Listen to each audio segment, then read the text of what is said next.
It's time to engage. Welcome to Trek It or Wreck It. Today we are going to talk about the 5th episode of Star Trek Discovery versus the 6th episode of the Orville. Now, next week there is no new Orville episode, which means this math is gonna be way easier to do. So they will catch up to each other, which is nice. But this week we're comparing Krill, once again a single syllable, one-word episode of the Orville, to, well, here it is, choose your pain, which is like some of the few words that it turns out Klingons can say. Right. It's been interesting listening to Klingons speak English, especially through all the mouth prosthetics that they've got. Absolutely. More than usual.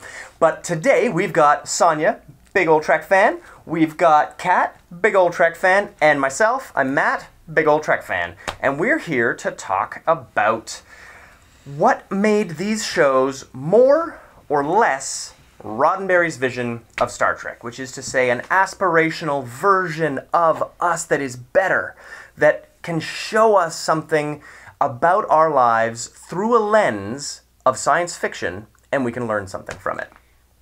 But can we drop F-bombs? Right? Good Lord. Okay. That's an interesting thing to discuss. This is the first time, we're not going to say the first time Star Trek swore, because Data has had some pretty good, shits here and there.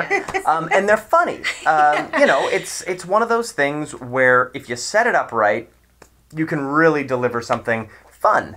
And I think, on the topic of language, the meaning of it in this moment of joy and discovery, it was supposed to be kind of fun. It was supposed to be fun. A bonding was supposed to maybe be a bonding moment between those two characters. It was supposed to be bonding between us and the show, actually. I really feel like it. I think you're right. Like it. But, I was watching everything, and then all of a sudden to hear her say that, and I don't know, are we going to say this or not? But why would they think we'd need that? That's the whole thing, and for me it was just demographic fail. Yeah, when all of a sudden one of your main characters just says, "This is so fucking cool," on a show that has historically been kind of a family show. And to be fair, 2 previous hours ago we were watching body horror on Star Trek for the first time as well. So Discovery is sort of going as far as possible to tell you this ain't your papa's Star Trek. Yes, and maybe not a family show. And not a family show, absolutely. And also, we with Mud as well, right? Mud just sort of being there, and definitely not the Mud that we knew before. Yeah, a weird choice to throw our papa's character at us. Yeah, papa's character with the F-bombs and body horror.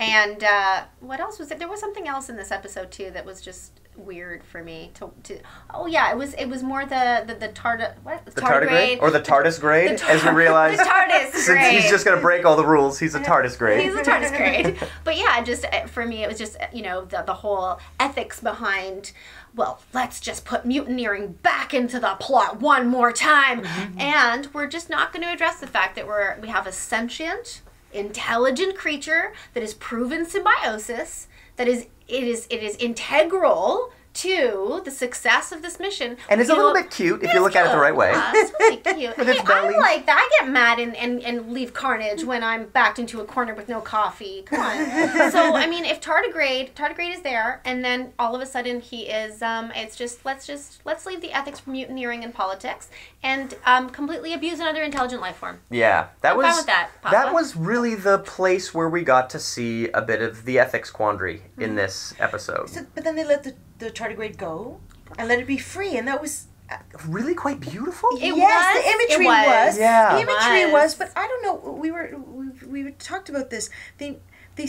I feel like they never give us enough time to feel whatever we're supposed to feel in that moment. They don't give us enough time to care about characters. We've talked about this already in the past. Yeah. And you said, and we were talking about it before too. How you mentioned there was not enough depth. There wasn't enough. Well, here's the thing too. It's like, what is his what's his name? Dude. Oh, Saru with the ganglia? Saru, yes. I always just think, I look at him still and I think Hellboy. It's really hard for me. He's Abe Sapien. He is Abe Sapien. He's the merman. He is. Yeah. But when it was more about him overcoming his jealousy, right? It was about his character development, and it wasn't.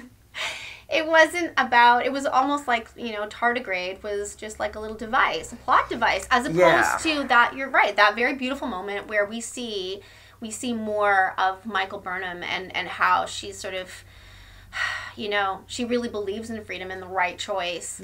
Instead, again, it was about her making the wrong choice, not listening. Isn't that kind of weird? And in a show where we are basically killing characters every 2 to 2.5 hours, before we really get to care about them all the way, and then they're gone.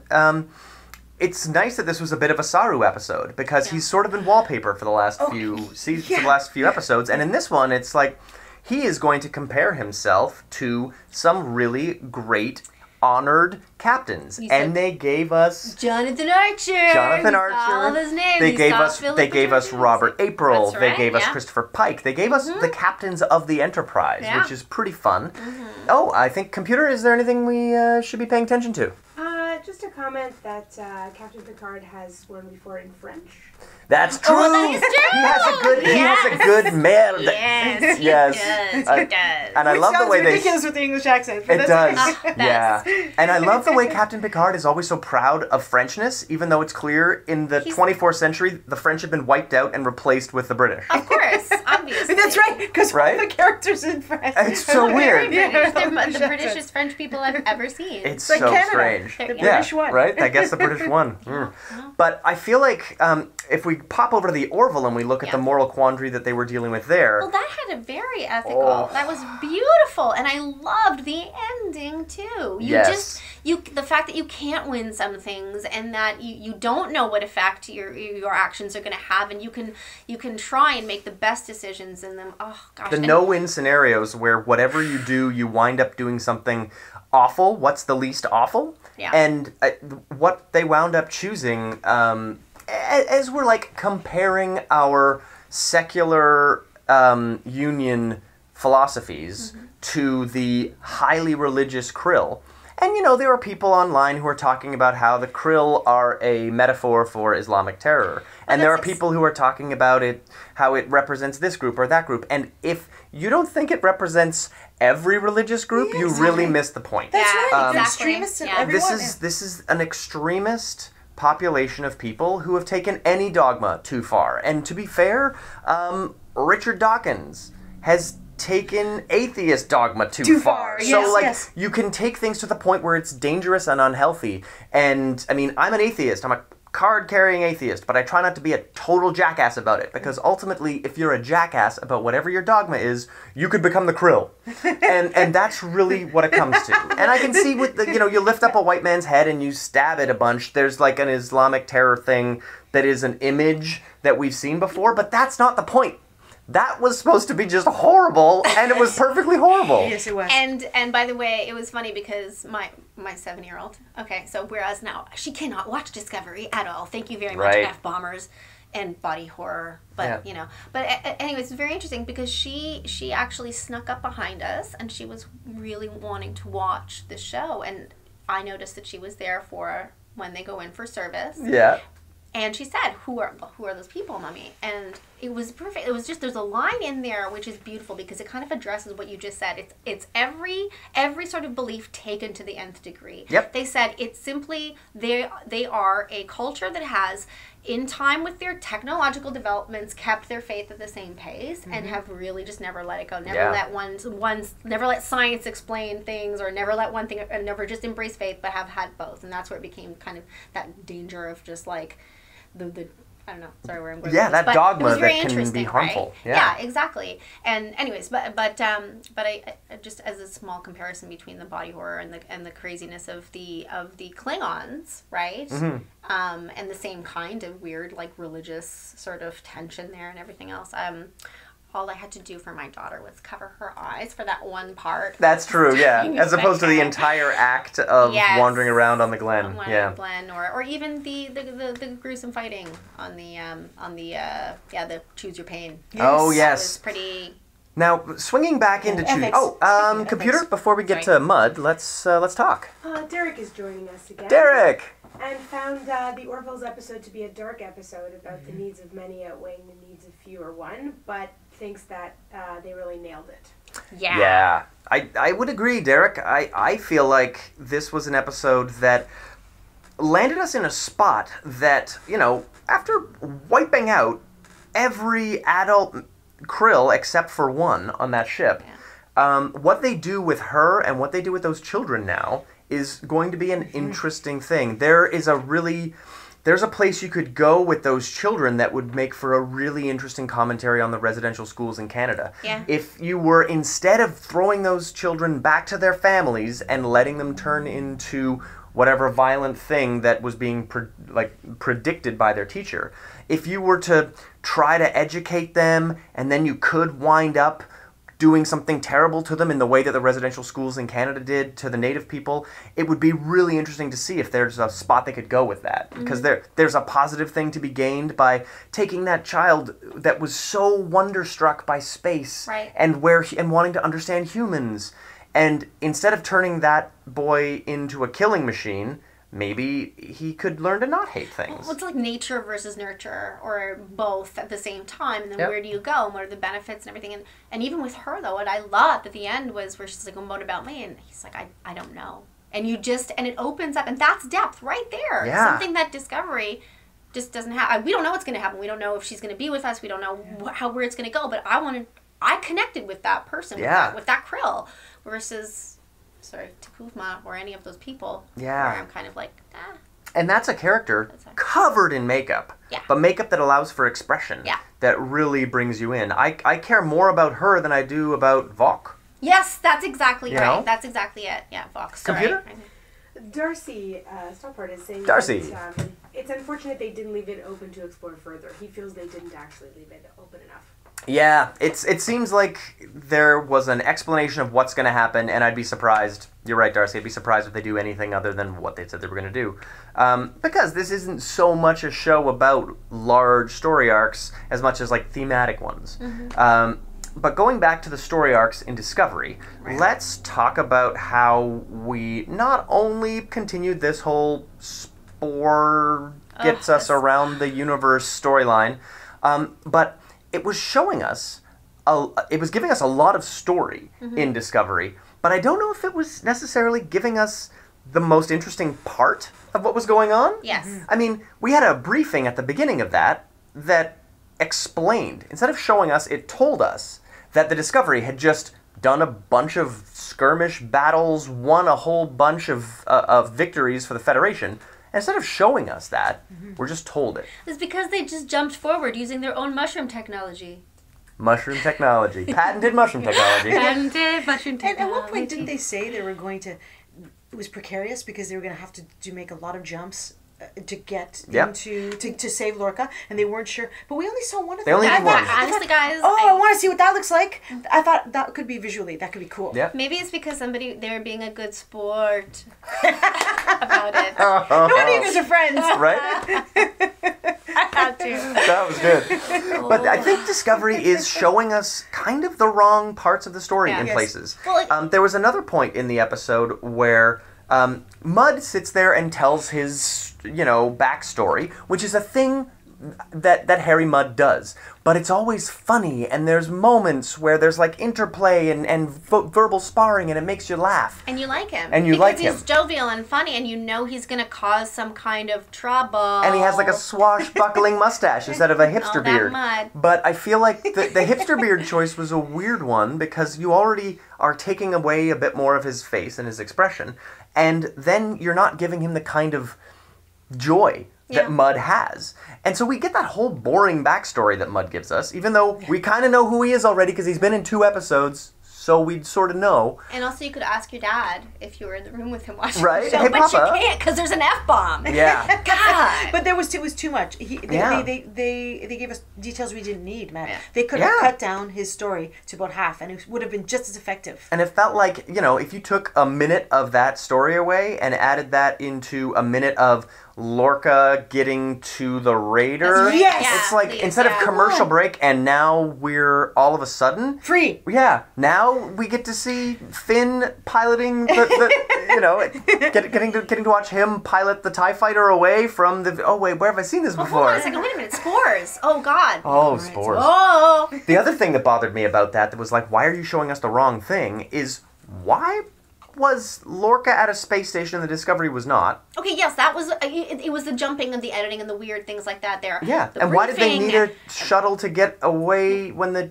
Discovery could have shown up to get him? Like, there were things that happened that didn't need to happen. Like and the door opening and like the... Turn the lights down! yeah.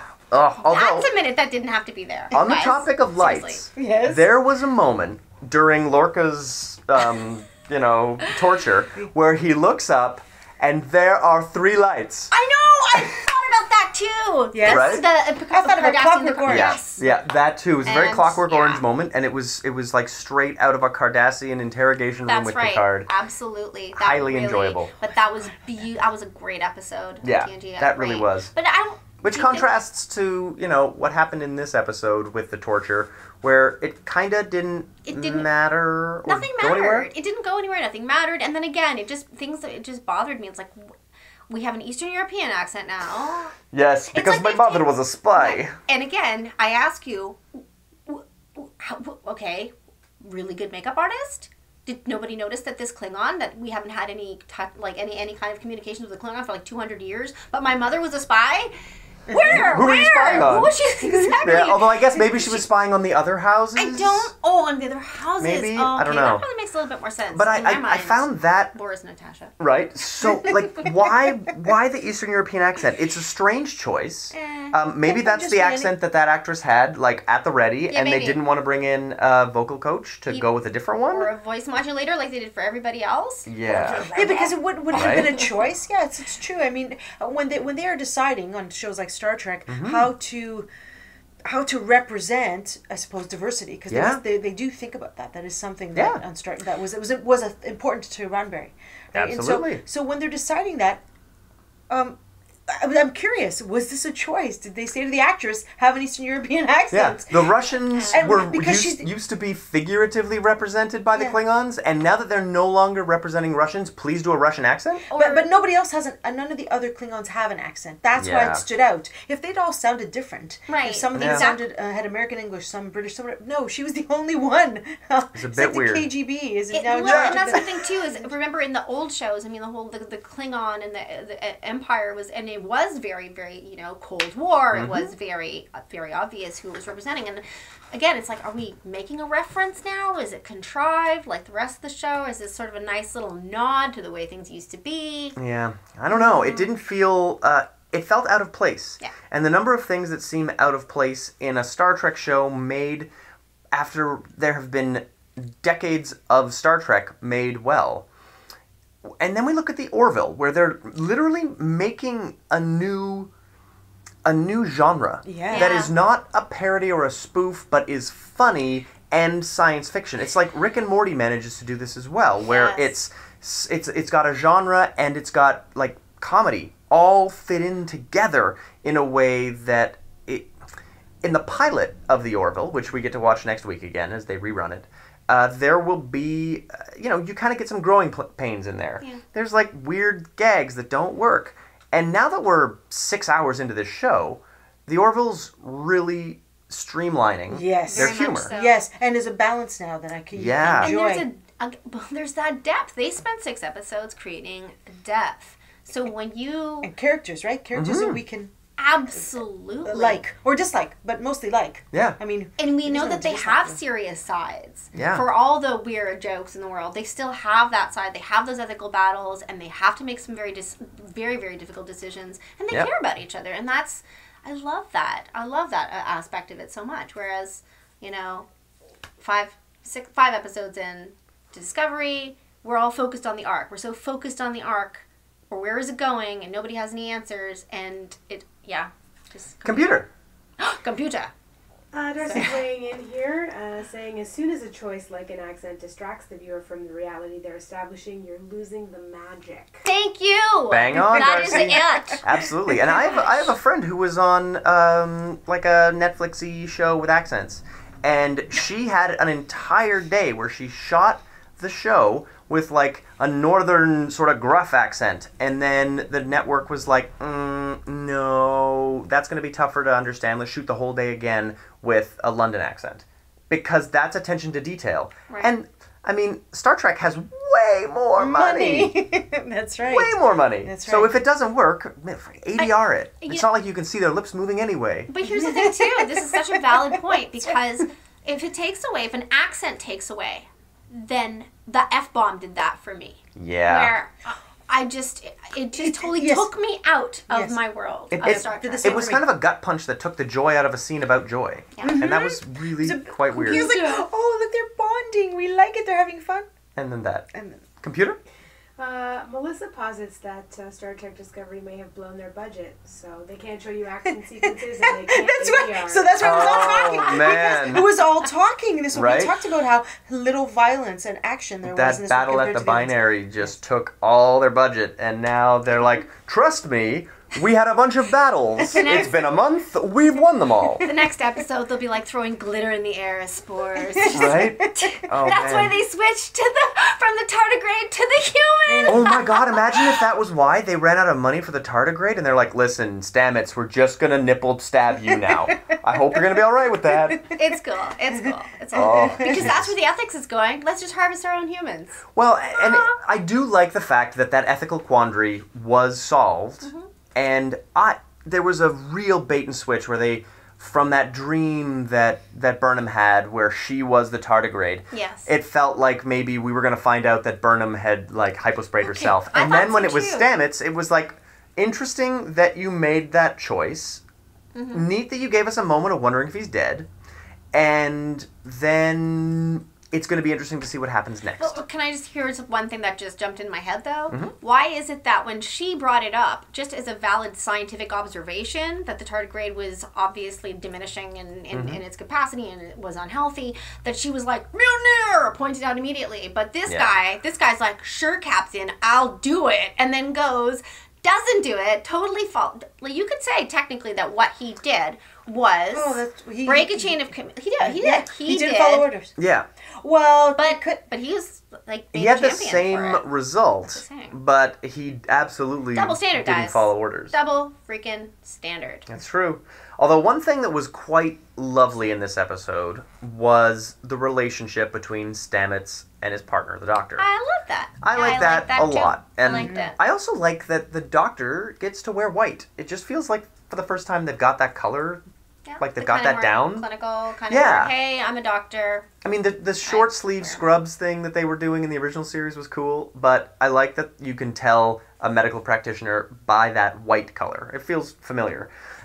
But as they were brushing their teeth with a toothbrush that apparently you can buy, that's a real thing. Really? The cool PJs, those jammies are not available. The toothbrush is. you look so. I would wear those in a heartbeat. Those look great.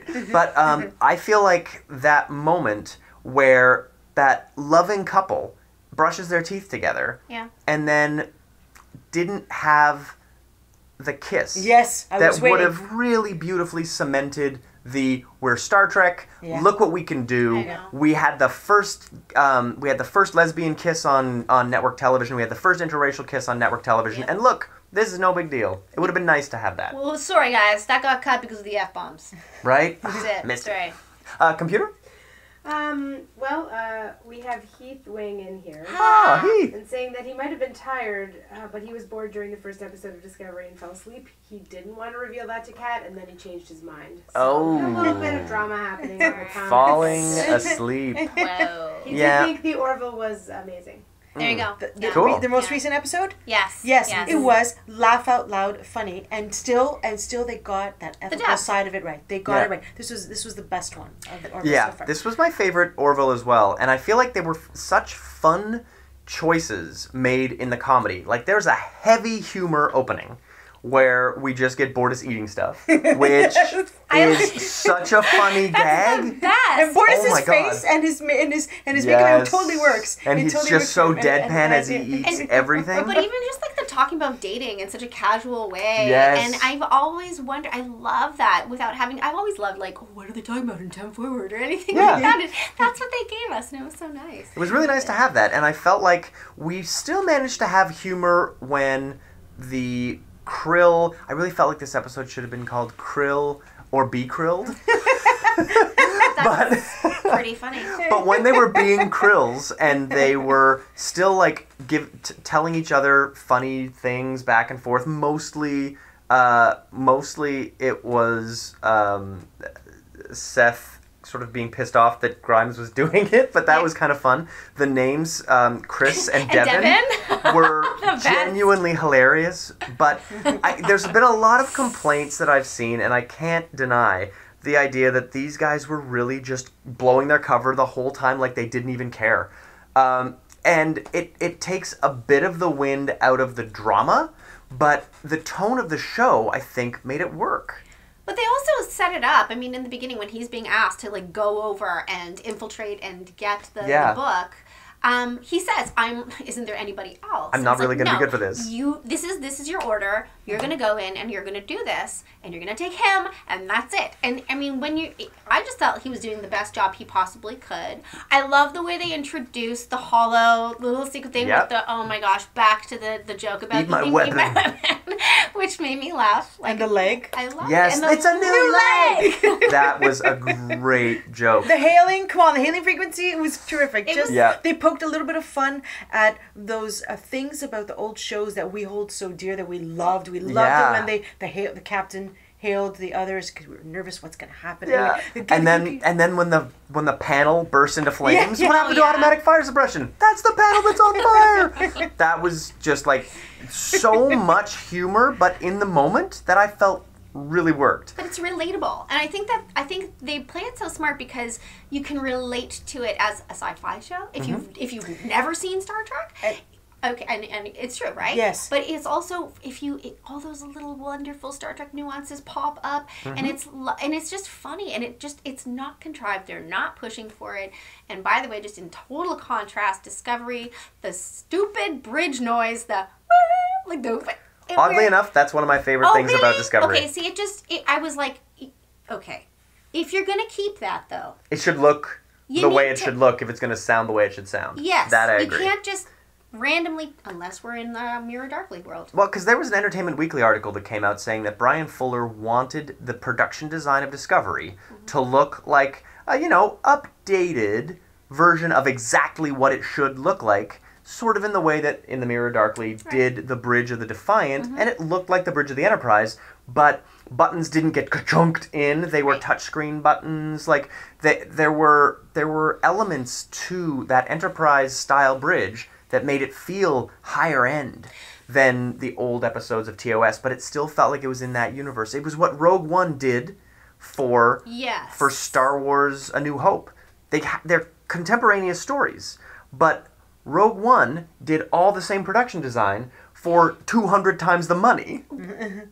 But the chronology was respected, and I think that's the problem with this. For me, anyways, as a highly visual person, Enterprise I can deal with. Okay, Enterprise is cool. I know some people like it. Whatever. I resisted it. I like it though as a precursor, and then you have your amazing Star Trek, your Kirk McCoy, Spock. Okay, and to have something is 10 years prior to that. Okay, sandwiched in between those two shows in your head. And one of them is like butted right up against the other one. Like right now, Christopher Pike and or Robert April would be flying around in the Enterprise NCC 1701. That's right. Right now. Right now. It don't look right, man. Computer? Yes, well, there's some love from Darcy as well for the leg.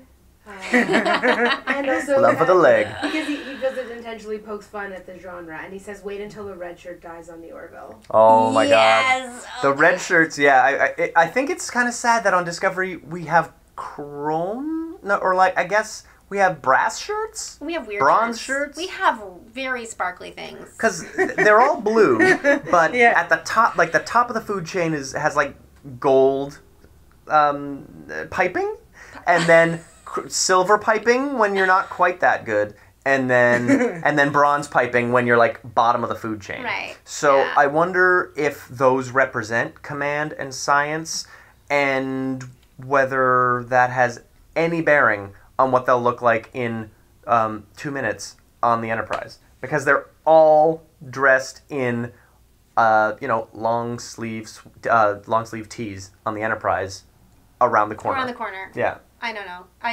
I don't even know. I think the costume choices were very weird. And again, though, throwback to the yellow jumpsuit. Yeah. Very Kirk color, that feel. So again, I feel like are they trying to make little nods to the production design here and there? But again, Here it's and just there. the choices. Yeah. And it's like, I mean, every you now can't and just again. choose. You yeah. can't just choose. You can't have like, sliding doors with like a crystal doorknob. That doesn't make any sense. Yeah, and they're like, don't worry, there's wood paneling on this in the same way that there was wood paneling once on the original series. And you're like, but that doesn't quite compute. Oh, we've got a data chip just like there was once on the original series.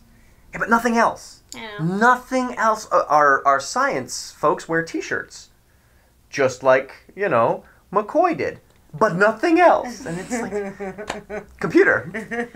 Derek says that the Discovery end scene with Stamets was a little freaky for him. Yeah. He wonders if it will lead to the mirror type episode. There we go. See, Excellent this is Next thing question. we left it. Yes, there has been a lot of mirror imagery in Discovery so far. Whether it was Tukuvma telling Vok that I look at you and I see a mirror, whether it was Burnham with the digital mirror looking at herself in her new outfit, or now this freaky, cool, interesting moment with Stamets, where he turns away from the mirror and his reflection is still there. It's interesting because historically the way that Star Trek gets to and from the mirror universe has always been transporter technology. And that's the whole sporific theme so maybe far. the spores are doing something that will rip space and time apart, because the neat thing about In the Mirror Darkly with Enterprise was that they never crossed over from one universe to the other. It was just a two-part bottle episode about the mirror universe, and there was no indication that anything other than this one little ship was able to pop through. And it popped through physically. It didn't transport through. And so for this to now technically be the first time since then that any canon Star Trek is going to show us the mirror universe, are we going to find out a reason why they can tear in between them? Well, maybe this is why it was so important that the tardigrade was released and we actually see it with its spores disappear. Yeah. And we see we did see, technically, we see the ship, with its like little cool lines of awesome quantum poofing. Yeah. I don't know, quantum poofing. Quantum poofing. It's a thing, people. But basically, when we see it, really, there's that tiny focus on like all those lines that are jetting out around the tardigrade. And I was like, and then Heath and I were discussing, Heath who fell asleep, and I were discussing how, really, again, that kind of Borgish sort of maybe that feeling when they disappear and appear. I don't know. Like, well, the Borg used transwarp. And I don't know if there's a relationship maybe between transwarp conduits and this fungal spore connective strands. And the fact that there's a symbiosis with living creatures that need a DNA sequence, who knows? But again, I don't know. This is just speculation. And I don't know. And it'll be interesting to see, because Jonathan Frakes is directing an episode of Discovery, and Vanya, who will be with us again next week, was saying that she believes it is next week's episode of Discovery. Right. And so he also was talking about the mirror universe and implying, if not outright saying, that there is a mirror universe episode or an arc in Discovery.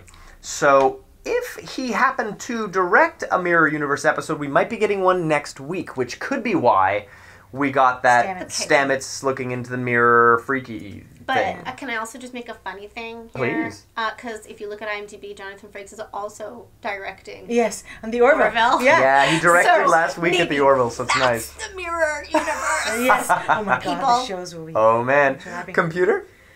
Darcy has provided a definition for quantum poofing. Ah. He suggests that quantum poofing is the effect of them newfangled tacos at Taco Bell. Newfangled tacos. Oh. If that won't give you a quantum poofing, I don't know what will. That's tardigrating. That's what that is. Are degrading. Oh. All right, so let's dig into really one of the things that we were promised, even in the trailers of the season. Let's talk about Mud. How did Rainn Wilson deliver on the promise of a legendary character?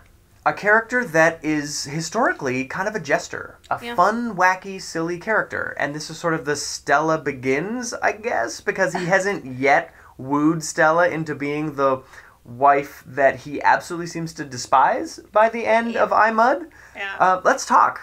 What did you think about Mud? I just did not find him likable at all. I really, really didn't. I don't know. Okay, and the first time I met Mud, was the original series. But he was also, wasn't he in Enterprise as well, initially? Wasn't he? Or there was something else, somebody... I can't remember if there was a Mud episode in maybe I'm in you Enterprise. guys, maybe it's just me, It's but possible. I feel like there was something else. There was another Season 4 reference had to him. such great continuity porn, I wouldn't be surprised if there was a Mud episode in there somewhere. But, this is kind of the... But this is the thing is anytime you meet him, okay, there is that integral... You're right, there's the jester, there's the almost that Ferengi feeling of like, okay, I know how to make a deal. I'm always gonna come out. There's always gonna be a way for me to slip out of here. Mm-hmm. And there's a charm. Yeah. And I think that in this Mud, there was no charm. There was no charm at all. And I kept on waiting for there to be something likable or redeemable. And, just even with his not having a bruise on him. Yeah. And that's not a negotiation point. That doesn't take intelligence. That doesn't take charm. That's just mean. That's gutless. Yeah. It's spineless. It's gross. And I mean, Well, Mud survival. has been... I mean, I think he was trying to survive. I think that maybe they put Mud in a situation maybe where he couldn't. There wasn't. Well, they could have written it a little better. I think we talked about how the writer of this episode has written 2 things ever. He probably wrote a lot more during high school and university, though. Yeah, they could have made him more likable. That's for sure. I'm sure there have been people on the previous shows that had to survive and did it with some panache. Well, then make that the ethical focus. Yeah. Give him depth. Don't just use him as like a side character thing. As like, one of the offshoots of the plot in this episode is Mud. Do you know what I mean? Yeah. Make it about that decision. Mm-hmm. Well, and the thing that I found most irritating is that we've been given moments in this season on Discovery. There's another thing that Mud does that wasn't in this episode, which means we're going to see him again. So if you're going to give us a character, it better be one that leaves us wanting more. Mm-hmm. And I didn't get that from this iteration of Mud. I got that from the original iteration of Mud. He was such a scoundrel that I loved his wacky scoundrel nature. But he didn't have a wacky scoundrel nature. He had a mean... scoundrel, conniving. Yeah, and the other thing too is what I think his being knocked over the head and then not coming out on the escape, it just opens the door to premeditation, which is not like Mud. I feel like Mud is very in the moment, and he never forgets things, but I feel like he always wants to spin it to his advantage. In again, that charming, funny kind of way. And Mud accidentally brought the Enterprise in iMud. It wasn't like he was being a dick about it. Right. Computer? Heath and Melissa are just weighing in on how they found the writing weak and sort of disappointing on Star Trek Discovery in general. Well, you had a guy who wrote a lot of Star Trek and you fired him, CBS. When he asked to make a specific thing that, honestly, as a dyed-in-the-wool Trekkie I would have loved to have seen, you decided to fire him. So, weak writing kind of sounds par for the course. Hence the F-bombs. Yeah. Now, the weird thing for me is... I actually kind of liked this episode. I know I'm slagging on it hard. No, I'm conflicted too, Matt. There were things about it that there were aspects of it that, and you could see glimpses of things that we liked about Star Trek. You could see, moments. The scene where Burnham, the dream. Yeah. The moment of where they unfortunately they swear, but there's that bonding moment. Yeah. The even the ganglion. Sorry. Why do I keep Gangly. Saru was interesting. Yeah. There was less violence, less horror, and more interaction among the people, and that for me was more enjoyable.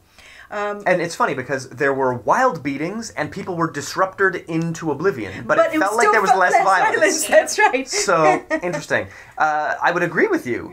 And even though so many people were beaten and killed, and it still wasn't written, precisely. It wasn't, as good as it could be. For something that's going to be like 15 episodes of premeditated story arcing, like Straczynski did this shit really well, like all by himself, basically.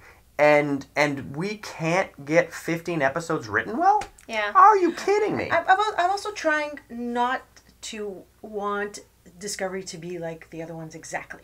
Yeah. I want it to be its own entity. To have its freedom to fly. Yeah, exactly. To fly, develop its own identity. Like the TARDIS grid. But there's one thing that's happened at the end now with Stamets. The thing at the end with Stamets. It's giving me a lot of anxiety, whereas it wouldn't have in one of the other shows, and I'm not sure how I feel about that. Because in the other shows, you always know it's going to end well, but in Discovery, you have a feeling somebody's just going to die. There's going to be something terrible happen. Not necessarily. There's not going to be a kind of ending that lifts up in some way. Well, we doesn't have to always lift us up. All these people die. Yeah. Like Spock never talks about his sister. They never use spore technology again. No. And this is a doomed mission. All these people die. Unless it's not in this universe. Unless this is the mirror universe, which is an interesting idea. I mean, they would be calling it the Terran Empire, and they would be the ISS Discovery. So there's all kinds of things that would be even worse continuity if that was the case. Yeah, but it would explain the characters a lot. It's true. It's true. Yeah. No, I don't know. There's. Oh. All right. Well, it looks like it is time to go to Red Alert and figure out who trekked it and who wrecked it. I have awards. You have awards. I have awards. Okay, let's talk about the trekking it and wrecking it awards. I brought awards. I brought an Orville Redenbacher for the Orville. Nice. Orville. I like it. And I brought a bag of portobello mushrooms. Or are they portobello mushrooms? Portobello. You say portobello? I say portobello. No big deal. But you guys, our writing is so good. So I guess if they both trek it, then we get to eat all of it. Yeah. Okay. Together, fingers at crossed. least. Together. Mushrooms and popcorn. Always wanted them to be together. Although truffle oil Popcorn on and a popcorn, I bet is good. Oil. Oh, see, that could be nice. That is nice. All right, so let's hope. I like that. So, Kat, this is your first time here. Let's find out. Did you feel that the Orville trekked it or wrecked it? I'm gonna say trekked it. I'd say trekked it. I'd say Sonia Orville trekked it or wrecked it. Yes. I like that they approach the Unqualified, Yeah. completely trekked it. I would agree entirely. So we get to eat popcorn. Now, do we get to eat mushroom popcorn? Listen, I don't know if that's a good way. What would be rewarded? Yes. What kind of reward? So, Sonia, did Discovery trek it or wreck it for you? Oh, God. More than last week. So last week I wrecked it because it was So it's can I? Do I have to pick? Can I say it's closer to? So it's not quite trekking it yet? No, but it's so it wrecked it. Oh, I don't know what it's not trekked it and wrecked it. It's trekked it or wrecked it. Okay, I'm going to be bold and say that. But I liked this show, Matt. Yeah. I liked this one. I liked right. aspects of this one. So can I say it's trekked it? All right. All right. You say that. You say that. Do what you want. I like I'm it. going to say Kat, did Discovery trek it or wreck it? Okay. I did like Elements. Mm-hmm. I thought it was interesting. I don't know what they're setting up. I have to say it totally wrecked it because it absolutely demolished a lot of just the Roddenberry principles and rules. And for me, man, this is still supposed to be Star Trek. Mm-hmm. And it ain't? And it wasn't effing cool. And the young people right. can watch it like you watched Sorry. Star That's Trek when fair. you were young. Oh, man, my this opinion. changes my opinion. Oh, I was no. totally about to say it trekked it. I really was. You say what But you you're want to say. no, that was Say a what you fair wanna argument say. because those F-bombs really wrecked it. It's not a family show anymore. Yeah. It's not As role the modeling Orville for said, the there kids. are single people in the world. Oh my god, that was the best. What a good joke. Shit, I was about to say it trekked it, but those F-bombs, they'll put it over the edge. It was like, it just trekked it, F-bombs. It wrecked it. It wrecked it. Yeah. Wow. Sorry, man. If it wasn't for the F-bombs, just because you're on CBS All Access doesn't mean you should do what you can't do on network. That's right. You guys get the mushrooms. Absolute power. You got to be careful how you use it. Computer, anything else? Derek thought both shows trekked it this week. Derek, very generous. I like it. I was almost on side with you until this one reminded me it's about really those hard. damn swear words. Honestly, for Yep. me, it was just the family thing. Yeah, that's fair. And Darcy thinks that we should call them Portobelli. Portobelli. I guess that's like Darcy. that. A friend of yours? He must be. He just sort of fits in with this crowd, doesn't he? Good. Portobelli. All right, everyone. So next week, we are going to be talking exclusively about the new Discovery episode because there is no new Orville episode. So we might bring in some discussion about the rerun of the pilot, looking at it retrospectively. But we're really going to be deciding whether this episode that may or may not be directed by Jonathan Frakes and may or may not be and how a much mirror how episode. much leeway will he have, actually? Like, Yeah. how much can Jonathan Frakes do that's different from... From what what this the show show is is. like jamming down our throats. Yeah. It'll be interesting to see. Will it be Trekkier? I'm hoping. I'm hoping that Jonathan Frakes can make it so.